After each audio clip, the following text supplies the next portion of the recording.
Hoje eu tenho em mãos um novo mod de Resident Evil 3. Esse mod faz parte de uma leva de mods que eu pretendo fazer com o objetivo de preservar ainda mais a memória do PlayStation 1. Com memória aqui eu falo de lembrança, tá? Do tempo. É fácil de confundir. Enfim, eu vou pedir uma coisa nesse vídeo. Me recomende jogos de PlayStation 1. Se você tem algum título desconhecido que tu acha essencial, manda aí que eu quero conhecer.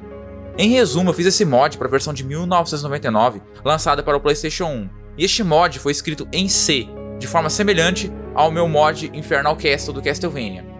E eu não sei se ter escolhido a versão de PS1 do Resident Evil 3 foi uma boa opção, simplesmente porque existem versões melhores desse jogo, como a de Dreamcast, a de GameCube e a versão de PC. E, inclusive a versão de GameCube conta com um projeto chamado de Seamless.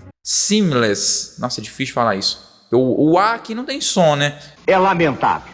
Que traz certas correções e um pacote de texturas trabalhados por Machine Learn. E a versão de PC conta com uma quantidade bem razoável de modificações, incluindo o port desse projeto Seamless.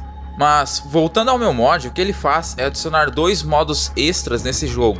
Um tipo de modo Rookie, baseado no Resident Evil 2, versão DualShock, da qual o jogador já inicia o game com um arsenal de armas infinitas, incluindo a Gatling Gun e a Rocket Launcher, além de um kit de spray de cura infinito. Esse modo é basicamente um passeio no parque. Já o outro modo é um tipo de Very Hard, da qual o personagem tem uma quantidade de vida bem menor. Além disso, qualquer fabricação de itens resulta na metade. Por exemplo, no nível Easy e Rookie, combinar uma pólvora A na Reloading Tool te entrega 30 balas de Range Gun. Já no nível Hard, te entrega 15 balas. E no nível Very Hard, entrega 7 balas. É um modo bem desafiador, pronto para quem gosta de mastigar cascalho.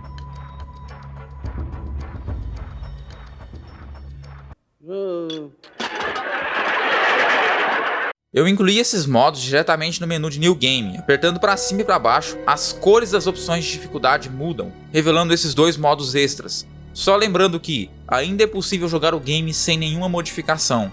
Agora nós vamos entrar nas curiosidades durante o desenvolvimento. Infelizmente não testei esse mod de forma extensiva, então eu tenho medo de que certas coisas possam parar de funcionar durante o game.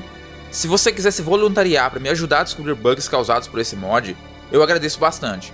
Vamos lá. Primeiramente, os itens que são substituídos no início do jogo, eu acho que isso não tem chance alguma de dar problemas, já que isso não depende de nada muito específico. Agora, certas alterações dependem de uma flag que eu coloco dentro do inventário, em uma área inacessível ao jogador, que por algum motivo é salvo junto ao game. Eu preciso dessa flag para saber qual é o modo que o jogador está jogando, para assim aplicar as alterações daquele modo. Por exemplo, no modo Rookie, para tornar o kit de spray infinito é necessário uma alteração do assembly de uma função do jogo. Sem isso, esse item será consumido, mesmo com o símbolo de infinito. No Very Hard, a diminuição de vida e de itens produzidos também dependem dessa flag. O meu medo é que essa flag possa ser substituída à medida que avança no game, assim desabilitando as alterações. Eu ainda vou realizar esses testes, é que no momento eu já estou meio exausto, então eu vou dar um tempo para tudo isso. Este é o final do vídeo, agradeço por ter assistido o vídeo até aqui, nos vemos por aí.